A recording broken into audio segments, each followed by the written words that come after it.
esa directora de Derechos Humanos de la Suprema Corte de Justicia, la magistrada Soledad Gutiérrez, magistrada Sala Superior del Tribunal de Justicia, Tribunal Federal de Justicia Administrativa, y Arancha Goyer, que es nuestro director del Centro de Estudios Jurídicos del Consejo de la Judicatura. Hemos decidido entrar directamente a las preguntas, si quieren, para poder que vayamos contestando las preguntas y luego abrimos un diálogo directo con ustedes para indicar la ley. La primera pregunta es: ¿el actual modelo de justicia constitucional mexicano resuelve las necesidades en materia de protección de derechos humanos de la sociedad? Sí, repito, el actual modelo de justicia constitucional mexicano resuelve las necesidades en materia de protección de derechos humanos de la sociedad. Se diría la palabra primeramente por paz.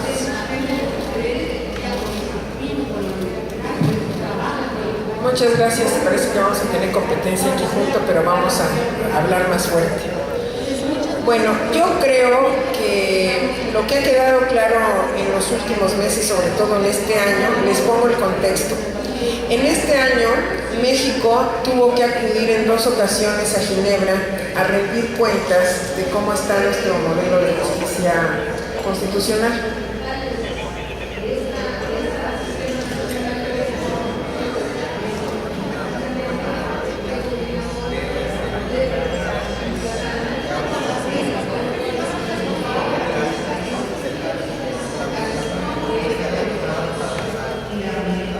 Pues a ver si lo logramos. Bueno, entonces en febrero, en marzo, se hizo en Ginebra la reunión para que México mostrara cómo estaba su avance en materia de derechos económicos. Y en julio fue para saber cómo estábamos en el tema de género y el cumplimiento de CEDAW. Entonces, las cosas que quedaron claras ahí, yo creo que las puedo repetir para efecto de la pregunta. Cuando México dice, yo ya legislé en cierta materia, o ya está el artículo tal que dice, o ya ratifiqué el tratado, la respuesta es: no estamos preguntando si ya legislaron, sino qué acciones concretas se están llevando a cabo para garantizar el real efectivo de los derechos. Porque es diferente decir, ya la Constitución dice, ya el tratado dice, ya está el derecho en el papel, pero ¿qué pasa con el derecho en la realidad? Entonces, yo creo que sí seguimos teniendo problemas de acceso a la justicia con algunos de los grupos en situación de vulnerabilidad. Es decir, si nosotros decimos, están protegidos los derechos humanos en México, y vemos el nuevo modelo a partir de la reforma de 2011, con la protección que tiene el artículo primero y todo el resto que se reformaron en 2011, nosotros podríamos decir, pues ahí está la protección. Pero en los hechos, ¿qué problemas tienen las mujeres? ¿Qué problemas tienen las comunidades indígenas? ¿Qué problemas tienen las personas con discapacidad? Los migrantes, las niñas, niños y adolescentes. Y si nosotros vamos sumando, aparte, lo que llamamos en materia de derechos humanos las interseccionalidades, de qué pasa con una mujer indígena migrante, o qué pasa con un niño con discapacidad, y así vamos cruzando las interseccionalidades, vamos viendo que el acceso a la justicia no es igual para todos, que desafortunadamente sí se tienen que tomar medidas, y en mucho eso es el trabajo que estamos haciendo, a veces que compensen las desigualdades estructurales que se tienen cuando hablamos de cualquiera de las categorías sospechosas a las que ahorita hice referencia. Entonces, tendríamos que ver en concreto, por ejemplo, qué problemas siguen teniendo las comunidades indígenas para el acceso a la justicia, y detectar, por ejemplo, que en muchas ocasiones no tienen acceso a un traductor, o que estos temas como de la consulta previa no se cumplen adecuadamente. En el caso de las personas con discapacidad, por ejemplo, pasaron en materia de derechos humanos de ser objeto de protección a sujeto de derechos. Lo mismo pasa con niñas, niños, adolescentes. Entonces, la respuesta, para ser muy concreta, yo les diría, en términos formales, ahí está la protección. En términos reales, todavía falta mucho para que se garantice el ejercicio pleno de la justicia, pero tendría que verse de manera diferenciada, atendiendo a cada sector y ya situaciones muy particulares, por lo que la tarea concreta de los tribunales es clave, porque la reforma siempre ve, como tiene que ser la ley, de manera general y abstracta cuál es la solución. Pero en los casos concretos es el Poder Judicial que, ante los casos que se le presentan, tiene que realizar estas compensaciones. Esa sería mi respuesta.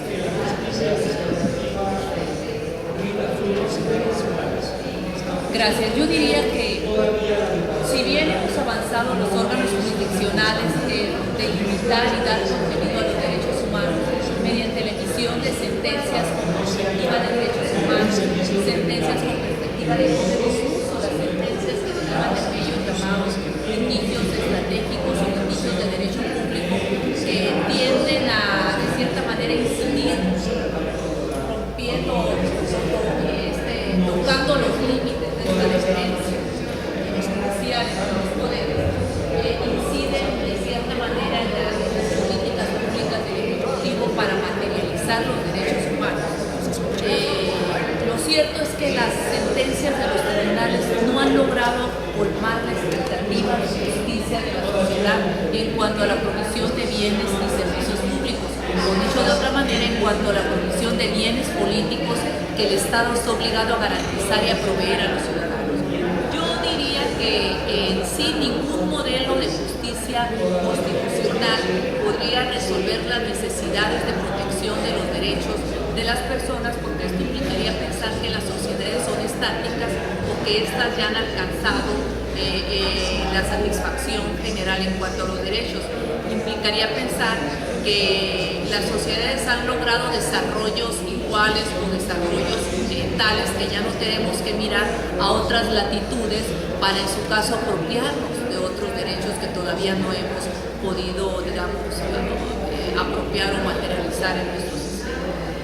Creo que todos tenemos claro que debemos de comenzar por aceptar que la protección de los derechos humanos no es únicamente tarea de los juzgadores, porque los juzgadores conocemos de estos temas o de las violaciones a los derechos una vez que ya se han dado, es decir, cuando se dieron en el pasado.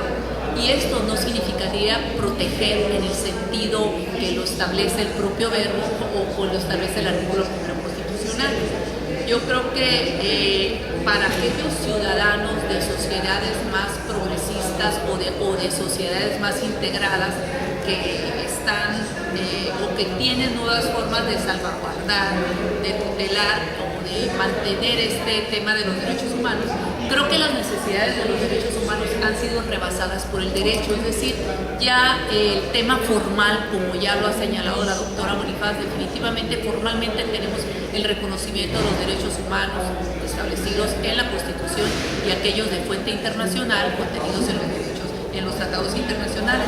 Más bien yo hablaría, cuando me refiero que están superados, es que estos temas se inscriben en el plano de las políticas públicas, en el plano de las políticas y asuntos públicos, porque se trata precisamente de la materialización de los derechos.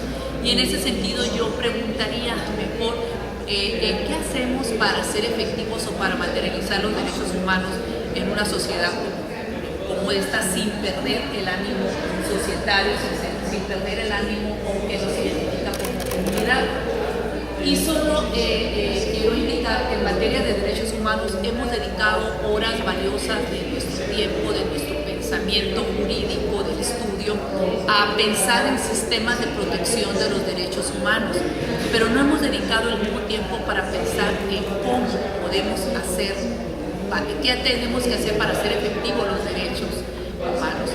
Y bueno, cuando pregunta el ministro si el modelo de justicia está acabado, yo creo que ningún modelo de justicia está acabado, sino cualquiera es perfectible, la justicia constitucional, en la medida que las sociedades interactúan y los juzgadores emiten sentencias que tienden precisamente a la protección de tales derechos.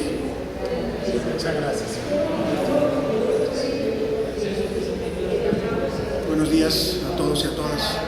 Bueno, para hacer un complemento de los comentarios que suscribo puntualmente, tanto de la doctora Rojas como de la magistrada Zulema Mosley, me gustaría reflexionar sobre un tema que tiene que ver con la operación misma del modelo, es decir, con el trabajo de los jueces y de las jueces. Me parece que el cambio formal, todo el mundo puede estar de acuerdo en ello, no es suficiente para poder hablar de una efectiva protección o de un cumplimiento más o menos adecuado de los fines que persigue una reforma del calado de la de 2011. Yo me he puesto a pensar en un trabajo que estoy escribiendo sobre, más allá de las discusiones teóricas, sobre algunos desafíos que en México tenemos para que la justicia constitucional y por ende la protección de los derechos humanos mejore sustancialmente. Voy a mencionar dos de muchas otras que tengo. La primera es que tenemos un problema con la infraestructura jurídica. Es decir, nosotros no hemos podido, el legislador en este caso son muchos responsables, no solamente los jueces y las juezas, sino que la infraestructura jurídica con la que contamos, una constitución, lo voy a poner de manera dicotómica, una constitución vanguardista, una reforma del artículo primero, que es de primer mundo, vamos a decirlo así, con un juicio de amparo que todavía tiene mucho por mejorar, y un sistema legal todavía atado al modelo legalista, si me permiten, codificado, decimonónico, que no empata o no acaba de empatar completamente con los alcances de la reforma constitucional. Por lo tanto, ahí tenemos un primer problema. Los juzgadores tienen que, por mucho que se capaciten o que estudien o que vayan a doctorados, etcétera, se enfrentan día con día en el expediente con normas que son incompatibles, con jurisprudencia que a veces es contradictoria, con demasiado material jurídico que tiene que saber ensamblar como si fuera un rompecabezas. Y esto, simplemente por estadística, hace que crezca el nivel de incertidumbre. Si le pedimos consistencia a un sistema jurídico mexicano, es distinto a pedírselo a otro sistema que tiene más unidad en las fuentes y que tiene menos posibilidad de error. A veces se acusa injustamente a la capacidad del juzgador porque se trata de un tema interpretativo. Son las mismas fuentes, son los mismos modelos, los mismos tratados, pero la interpretación no siempre es la misma. Y aquí tenemos un problema para que el modelo completo empiece a rendir mejores frutos. Y el segundo punto que quiero mencionar, además de la infraestructura, es el del flujo de expedientes. Quiero referirme a la Suprema Corte, que es la que más conozco. Y claro, si tenemos una entrada, un promedio de entre 15 y 17 mil expedientes al año en un tribunal constitucional, me parece que es demasiado exigir, demasiado pedir para un modelo como el nuestro. Si queremos una Corte Constitucional, y eso fue uno de los programas, de las publicaciones que tuvo el ministro Aguilar en este periodo, es que tenemos que acotarlo, tenemos que encontrar una forma, como en otros países, de seleccionar los casos, como pasa en Estados Unidos, como pasa en Colombia, un certiorario. La manera en que la Corte produzca mejores precedentes, seguros, concisos, coherentes y pocos, y así con ello se regule y se asegure la certeza jurídica de todos los demás juzgadores, se requieren menos asuntos. No por una cuestión de que tengamos miedo al trabajo, que los señores ministros y ministras tengan miedo al trabajo, los secretarios, sino por una cuestión de eficacia, de precisión, de dar tiros precisos para que ellos establezcan las líneas jurisprudenciales básicas para que todos los demás juzgadores las sigan y no se metan en un mar de asuntos que les agota, les cansa, la estadística los persigue y ello les resta eficacia en cuanto a la coherencia, insisto, es un tema de coherencia. Por lo tanto, necesitamos mejorar la calidad del Tribunal Constitucional, pero no solamente depende de los ministros y ministras, sino de la infraestructura y del flujo de los expedientes. Tercero, simplemente para terminar esta primera intervención. Nuestro modelo de precedentes también sigue obedeciendo una lógica del siglo XIX. El sistema de los 5 precedentes, el sistema de jurisprudencia que tenemos, la misma tesis y el abstract que hacemos está despegado de los hechos. No hacemos a veces adecuadas analogías porque nosotros hemos construido durante ya muchos años un sistema más bien de reglas jurisprudenciales que no están atadas a los hechos. Por lo tanto, además de los códigos, la ley de amparo, la Constitución, las fuentes, hemos agregado un nivel más de complejidad, que es esta especie de sílabus jurisprudencial, donde uno puede encontrar prácticamente cualquier respuesta a cualquier tipo de regla, pero jurídica en abstracto, ¿me explico? Y en otros sistemas de precedentes lo que hacemos es ver si hay analogía con el hecho 1 y el hecho 2 y entonces aplicar el precedente adecuado, construir auténticas líneas de jurisprudencia. Nos damos cuenta que para desaparición forzada los criterios que se utilizan son de sobreseimientos de un caso mercantil. ¿Me explico? ¿Por qué? Porque nuestro sílabus jurisprudencial está vacío de contenido en cuanto a los hechos. Y creo que funcionó muy bien en otro modelo, en otro tiempo, y tenemos que pensar como Estado mexicano en ir pensando en un modelo mejor de jurisprudencia. Eso sería, señor ministro. Gracias.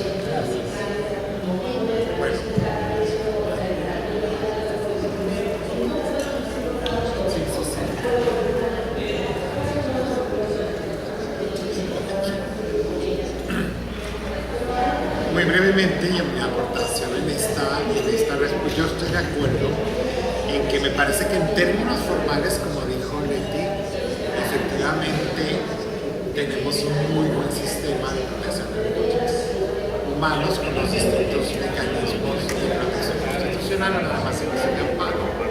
Hoy con el interés legítimo que ha abierto la puerta para que podamos entrar como juzgadores, analizar toda una serie de derechos humanos de la segunda generación, de los DESC, por ejemplo, que se ha entrado mucho a través del interés legítimo. Yo creo que ese paso fue fundamental, porque ahí los juzgadores estamos pudiendo hacer efectivos, judicializar realmente los DESC a través del interés legítimo, fundamentalmente, o también con el interés jurídico, pero el interés legítimo. Entonces, eso perfeccionó muchísimo el acceso a la justicia constitucional para protección de derechos humanos, desde luego la acción de inconstitucionalidad y entre otros mecanismos. Yo creo que hay que seguir solamente siendo creativos en la justicia constitucional local, en la parte local, pero acabamos de resolver ahora con la acción de constitucionalidad de la Ciudad de México sobre la Constitución, validando la justicia constitucional local, con controversias y con un juicio que yo le voy a llamar amparo local,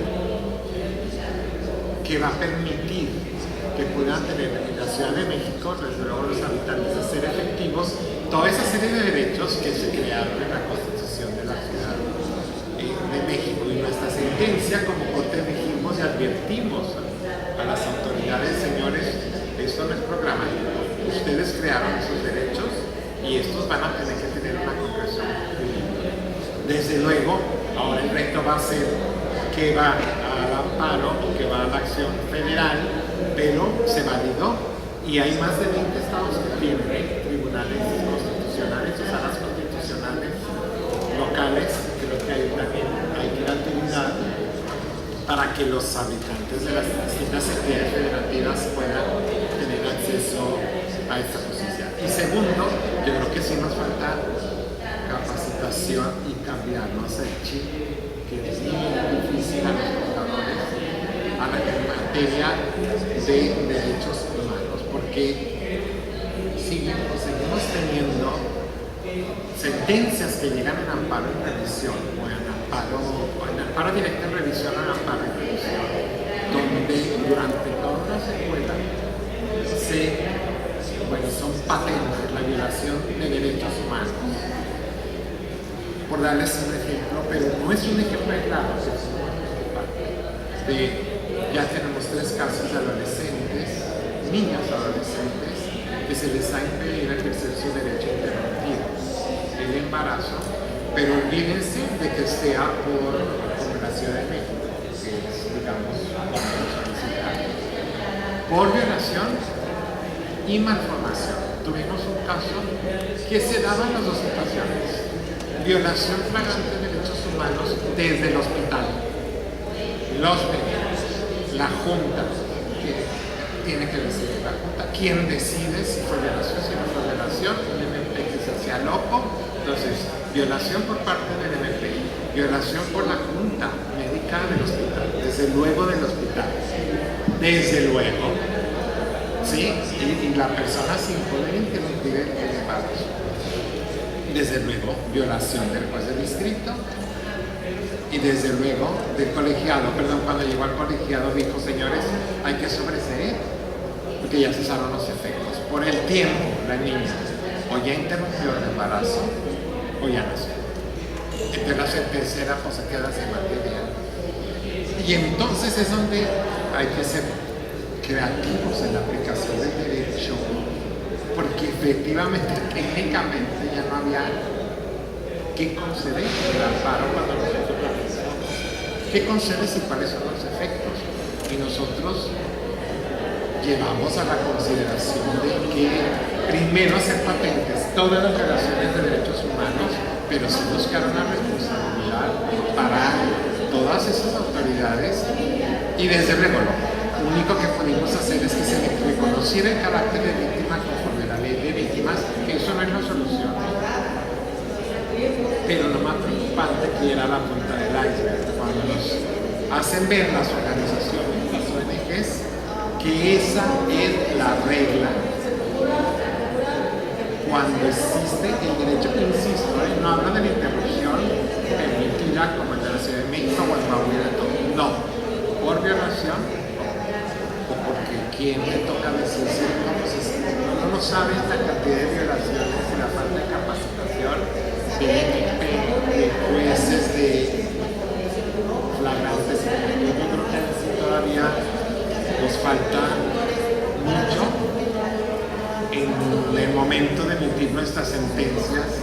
Primero, pues tener esa ver que dicen exactamente dónde se dan estas violaciones y el análisis del estudio de los resultados, que hoy en día pues, ya es inevitable. O sea, ya no nos podemos quedar en la legislación local, en la Constitución Federal, pero que ya lo veamos, digamos, como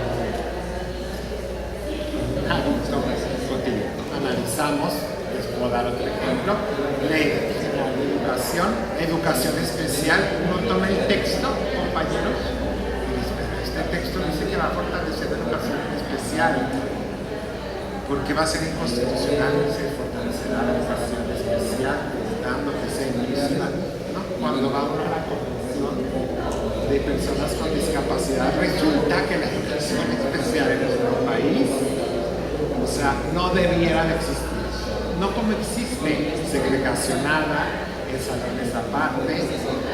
En fin, doy esos ejemplos porque algo que parece tan evidente, los juzgadores luego, aún a nivel de no tomamos en cuenta. Yo creo que sí hay una cultura que cambia.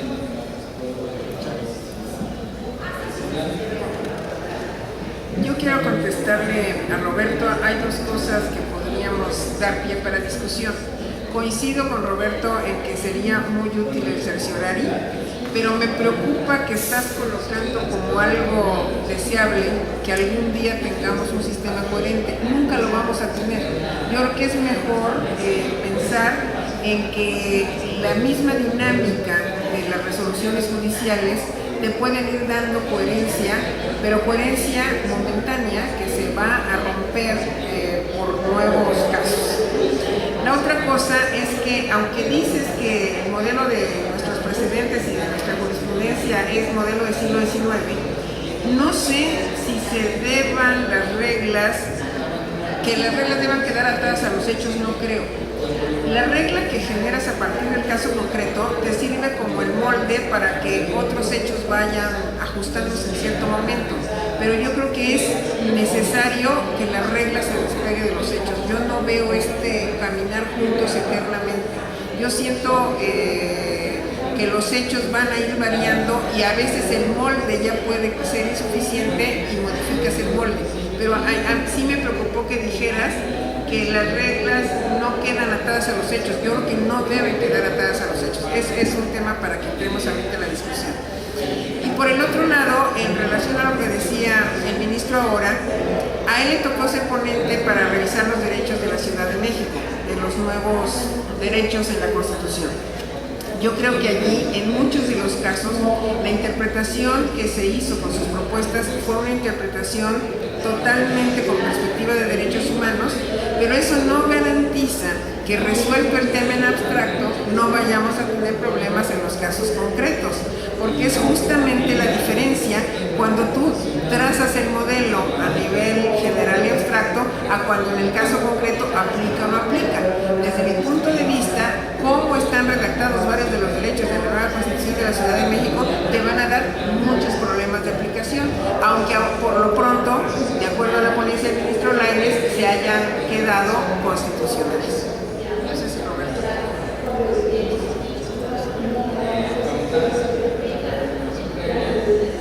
Sí, no creo que en el fondo haya un desacuerdo. No, naturalmente entiendo que la coherencia es un ideal regulativo a alcanzarla plenamente. Prefiero a los niveles, a los grados de coherencia de los que habla el mismo acuerdo, ¿no? A terminar en la regla de justicia formal, que no se rompe el principio de universalidad. Es decir, que para un mismo tipo de casos haya un mismo tipo de respuestas. Porque si no se genera eso que Weber criticaba tanto como la violación a la regla de justicia formal, ¿no? A eso me refiero con coherencia, no a la plenitud o a la consistencia perfecta. En cuanto a los hechos, yo difiero un poco, porque para que se construya una línea de jurisprudencia, por ejemplo, como lo hace Diego López Medina en Colombia, las líneas de jurisprudencia en Colombia es la construcción, digamos, de la ratio decidente, ¿no? Como se dice. Buscar cuál es la respuesta del derecho a un caso nuevo que llega al tribunal. Pero precisamente para encontrar la respuesta a ese caso, se debe buscar la línea de jurisprudencia, precisamente para cuidar la universalidad de la Corte, la regla de justicia formal, buscar que ese caso que está resolviendo se parezca, tenga analogía, similitud con los otros casos que la línea responde.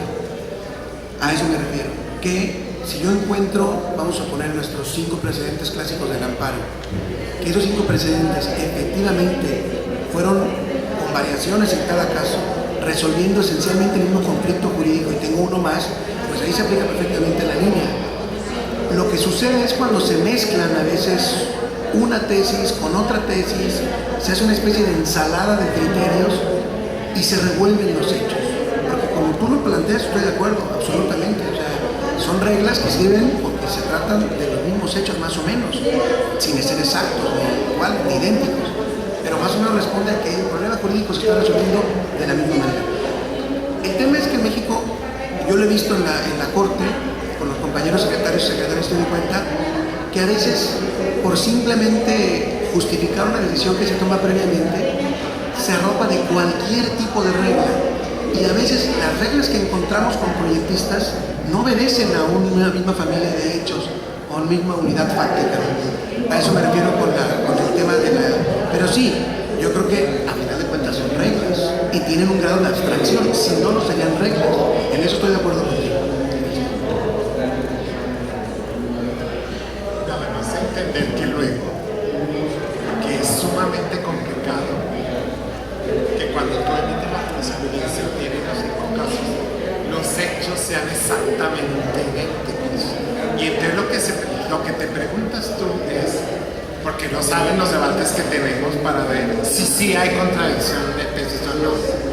Y a veces duran 40 minutos. Yo creo que no, porque en este hecho, cuando analizas de dónde vienen los casos concretos, tienen diferencias. Pero luego piensas, bueno, pero lo importante también es dar una solución jurídica a algo, a un problema que está permeando, aunque ya lo sé y lo he dicho y tenemos jurisprudencia, aunque los hechos no sean iguales, ¿no?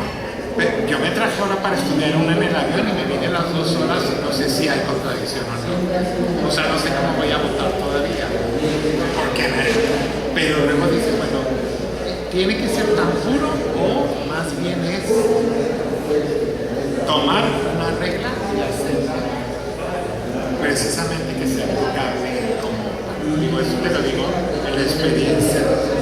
experiencia propia de la emisión de leyes. Si les parece, entonces en esta misma temática ya íbamos hilando esta pregunta: si nuestra Suprema Corte de Justicia es formal y materialmente un tribunal constitucional, es necesario plantearse un rediseño institucional, o sea, requiere cambios institucionales, y segundo, competencial. ¿Quién quiere empezar?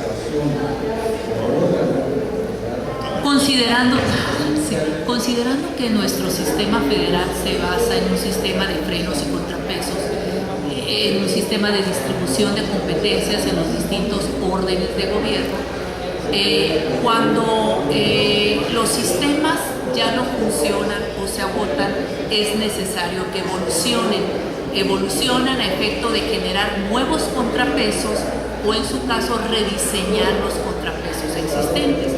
Yo tengo elementos para afirmar que en el caso del papel del Poder Judicial de la Federación sí ha funcionado como un contrapeso en nuestro sistema federal. Lo hemos visto derivado de las resoluciones de la Corte en los últimos años, en las cuales ha fungido como un verdadero equilibrio, ha generado certidumbre, estabilidad y, por supuesto, propiciado los eventos para gobernabilidad, y lo vemos que ha sido árbitro electoral, ha emitido sentencias en temas de materia fiscal importantes, en temas en materia de salud, etcétera. Y yo digo que definitivamente sí ha sido un garante del federalismo, y más en este momento histórico donde por las razones políticas de nuestro país, precisamente ahí está el desafío del Poder Judicial en consolidarse como un verdadero garante en nuestro sistema federal, un verdadero contrapeso.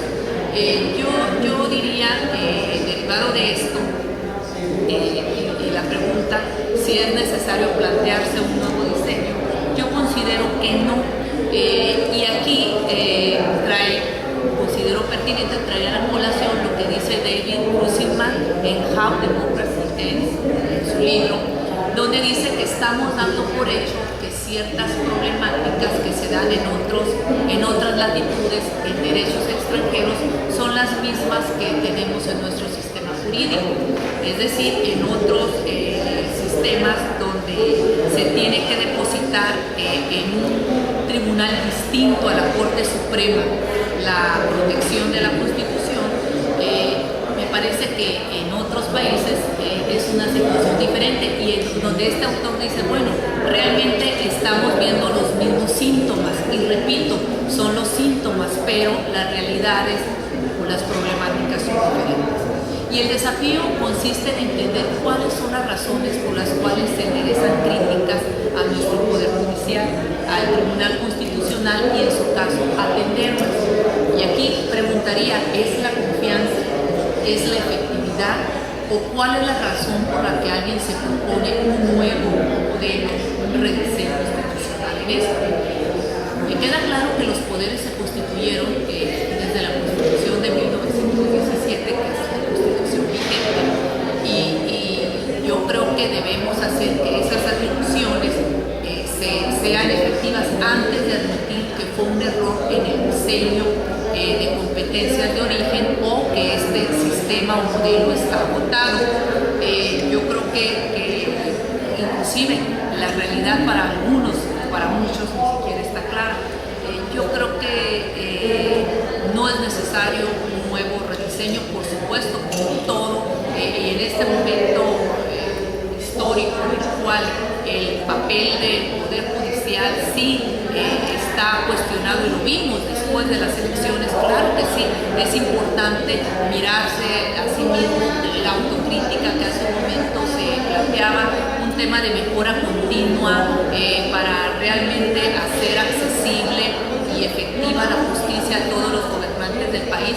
Y creo que todos los juzgadores estamos conscientes de estos retos que han surgido no solamente en este momento histórico, sino derivado de las reformas que en los últimos años se han dado, reformas paradigmáticas en las cuales queda claro la legítima exigencia de justicia por parte de la gente. Creo que estamos conscientes de precisamente eficazmente a la explicable demanda de justicia de la gente. Entonces yo concluiría que no es necesario un rediseño porque claramente el Poder Judicial sí ha fungido como un verdadero contrapeso de su sistema jurídico.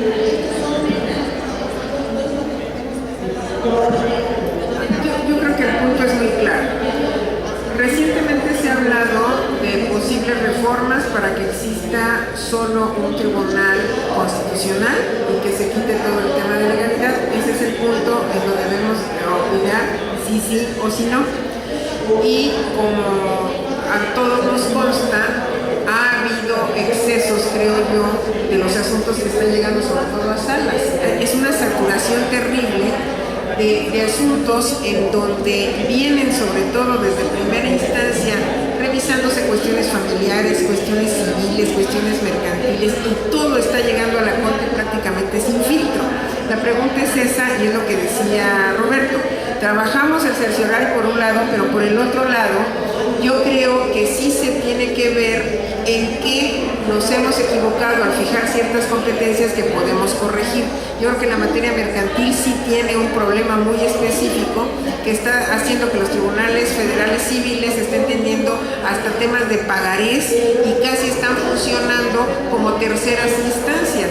Porque ustedes saben perfectamente que en muchas ocasiones con la justicia local quieren que esto se acabe rápido para que ya llegue el amparo y todo termina diciéndolo la Corte. Yo creo que en ese sentido sí hay un exceso, que no necesariamente debe implicar que le quitemos toda la competencia de legalidad y que hagamos dos tribunales. Ustedes saben que en el mundo existen muchos países que tienen su tribunal de legalidad y su tribunal constitucional separado y que el número de asuntos pues es muy variado.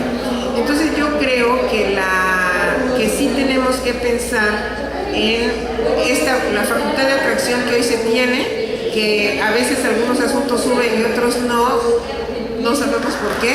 Hay algunos que, de acuerdo a quien lo promueve, dicen, pues este es muy relevante, sencillamente se lo batean, y otros que decimos no es tan relevante y pues llegó a la Suprema Corte. Sin embargo, estos temas de facultad de atracción son tan relevantes como en el caso del feminicidio de Mariana Lima. Si no hubiera llegado a la Corte, no tendríamos un precedente tan importante como ese para temas de feminicidio. Entonces no sé cuál va a ser la posición de Roberto y la del ministro Lainez, pero yo siento que antes de pensar en un tribunal constitucional, sí tendríamos que ver rediseño de ciertas competencias para que no todo lo que está llegando a la Corte hoy siga llegando.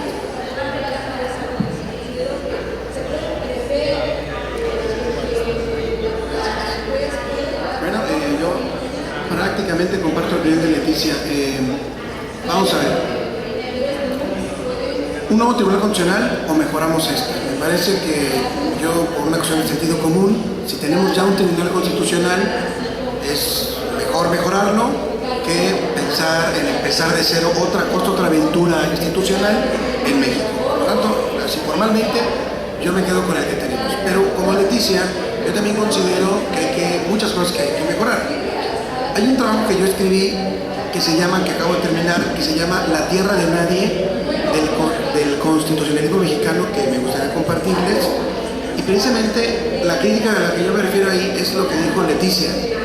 Nosotros tenemos no 2, sino 4 categorías de constitucionalidad y legalidad en México. Es decir, tenemos una categoría pura, que todo el mundo entendemos qué significa un tema de constitucionalidad, y tenemos una categoría pura de lo que significa legalidad. Pero la hemos mezclado, hemos convertido otras 2 fronteras intermedias, porque un caso que nació siendo de constitucionalidad lo convertimos en legalidad, y un caso que nació como legalidad, como Mariana Lima, lo convertimos en constitucionalidad, con buenas o malas razones, con justificación o sin ella. Lo cierto es que nos movemos en una tierra de nadie, entre 2 extremos, ¿me explico? Y eso permite que nuestro tribunal resuelva cosas que no tendría que resolver nuestra Corte, y que no resuelva cosas que sí tendría que resolver. Y esto necesariamente está conectado con un tema de federalismo judicial, que es débil en México. Aquí tiene un libro magnífico sobre federalismo, y me parece que esa tendencia, esa cultura litigiosa en México de convertir las 2 en 4 instancias, es algo que también tenemos que atender por el lado de los abogados y por el lado de las facultades de derecho. Efectivamente, en la justicia local se quiere perder pronto para irse al amparo, porque nuestra justicia está amparizada, federalizada, y eso detiene claramente un avance hacia el ideal del constitucionalismo moderno. Por lo tanto, yo concluyo, nuestra Corte tiene necesidades de ajuste para que se filtre estrictamente lo que sea constitucional, sin que eso signifique que algunos temas de legalidad, como Mariana Lima, se puedan convertir en nuestro convertidor, sea un convertidor eficiente. Entre las 4 fronteras que yo trazo, creo que lo que conviene es trazar muy claramente cuáles asuntos en realidad materialmente son constitucionales, aunque formalmente sean legales, y elegirlos, y cuáles no. Y para eso requerimos criterios jurisprudenciales quizás que den a los jueces una clarificación y una guía mucho más rica para que los puedan elegir. Naturalmente el riesgo, el margen de error siempre va a existir, pero la idea es reducirlo al máximo para que nuestra Corte purifique, digamos, su función un poco más. Gracias.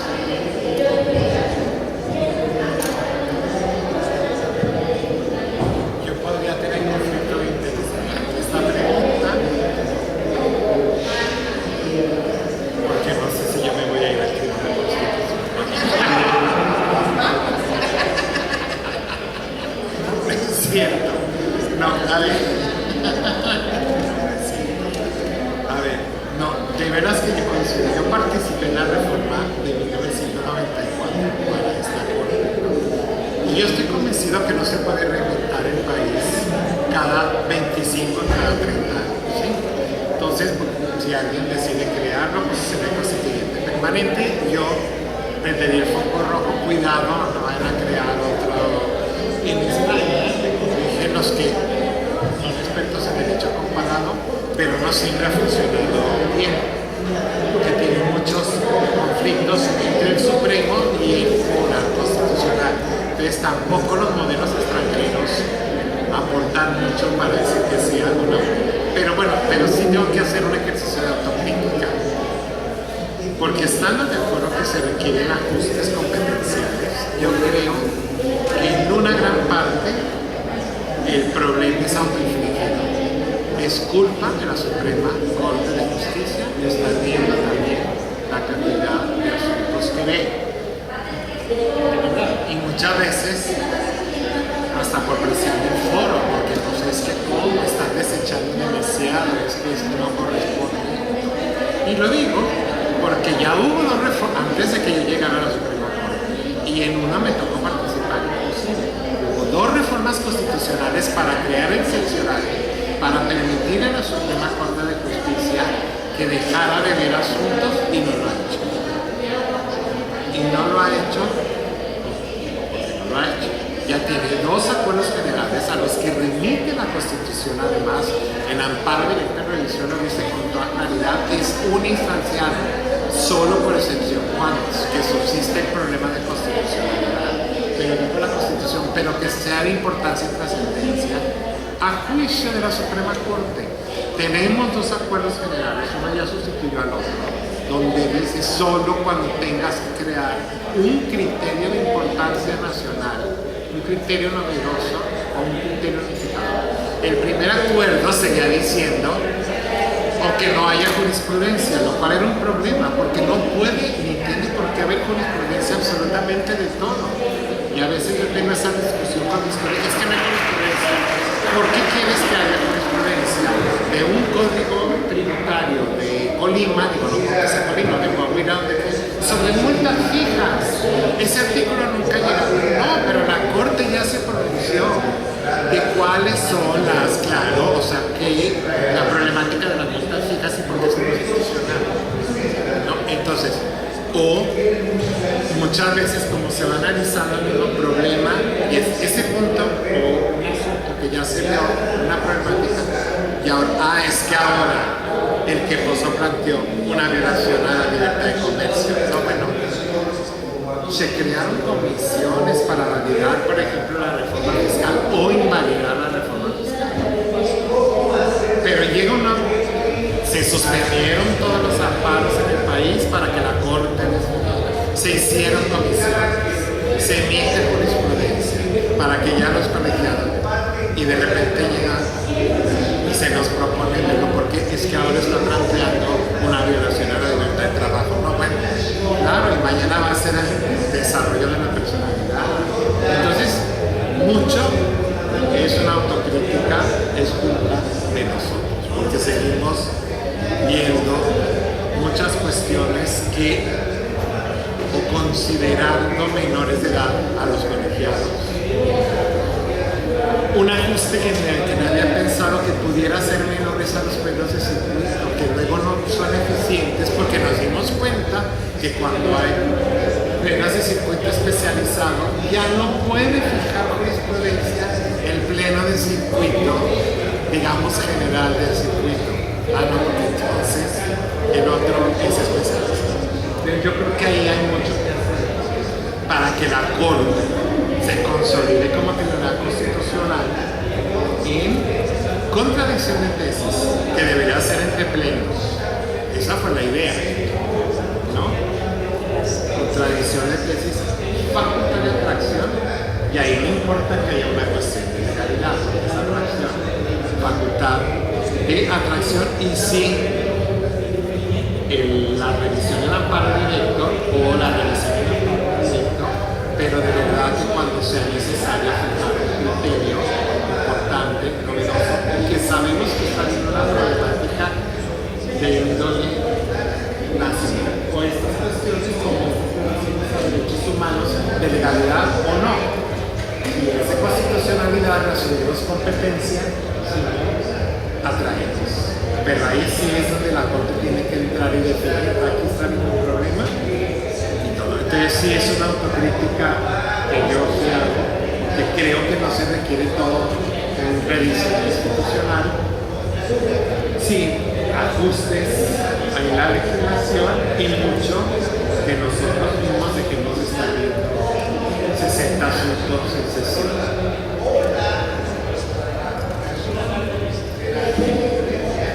Yo quisiera lanzar una pregunta a la mesa. ¿Qué opinan mis compañeros, compañeras? Creo que hay un tema de voluntad, un tema político, de ejercicio político del Poder Judicial.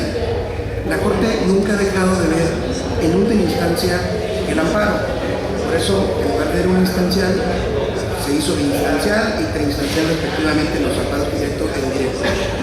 ¿Qué opinarían ustedes si quitáramos el recurso definitivamente de la ley y que todo se quedara en facultad de atracción, para que fuera más cerciorario? Es decir, que no hubiera recurso de revisión en amparo directo y así fortalecer la mayoría de edad de los tribunales colegiados. Usted ya no tiene recurso para la Corte.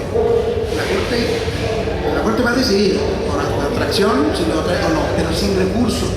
Porque como secretario nosotros veíamos que no importa que la Secretaría de Acuerdos deseche de plano, porque tiene la facultad del presidente de desechar de plano, si recae un recurso. Y el recurso todo se tiene que resolver en sala. Y se multiplica, se duplica el trabajo. Por tanto, ¿qué tal que en la ley de amparo ya no existiera recurso de revisión para el amparo directo? No sé qué opinan ustedes.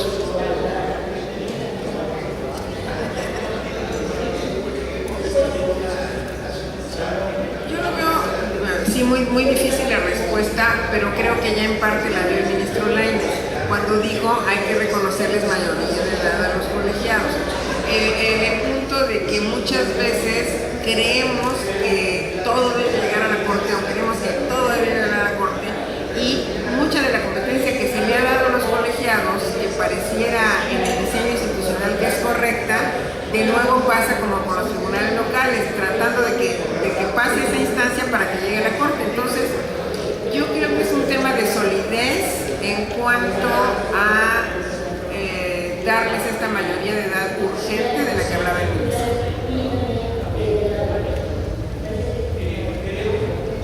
Yo creo que sí es viable, sería viable, por supuesto, la propuesta que hace aquí el doctor, y que se deje la posibilidad de facultad de atracción a la Corte de aquellos asuntos que por su importancia, por la trascendencia de los temas y la importancia para fijar criterios en los asuntos determinados, la Corte pueda seguir atrayendo y resolviendo.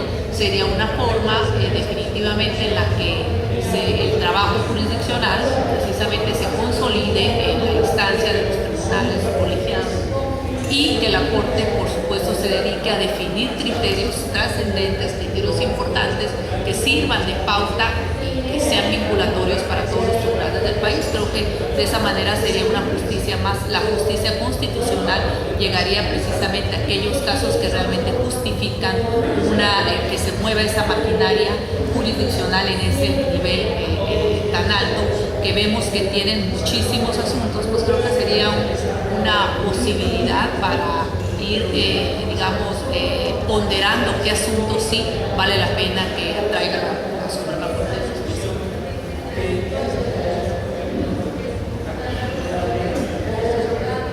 Lo que yo sí te puedo decir es que habría mucha oposición del foro para una reforma que eliminara de manera total todo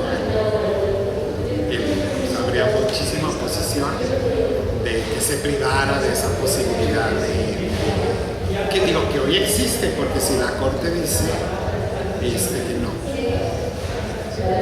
Y déjenme decir, está bien, porque luego y ahí sí hay que volver a ver cómo pasar otro ratito porque además cuando nosotros decidimos desechar, porque no hay importancia en la sentencia, no tenemos que hacer vía sentencia. El Tribunal Español saca una lista. Sí, no, sí. Eso es lo que hace.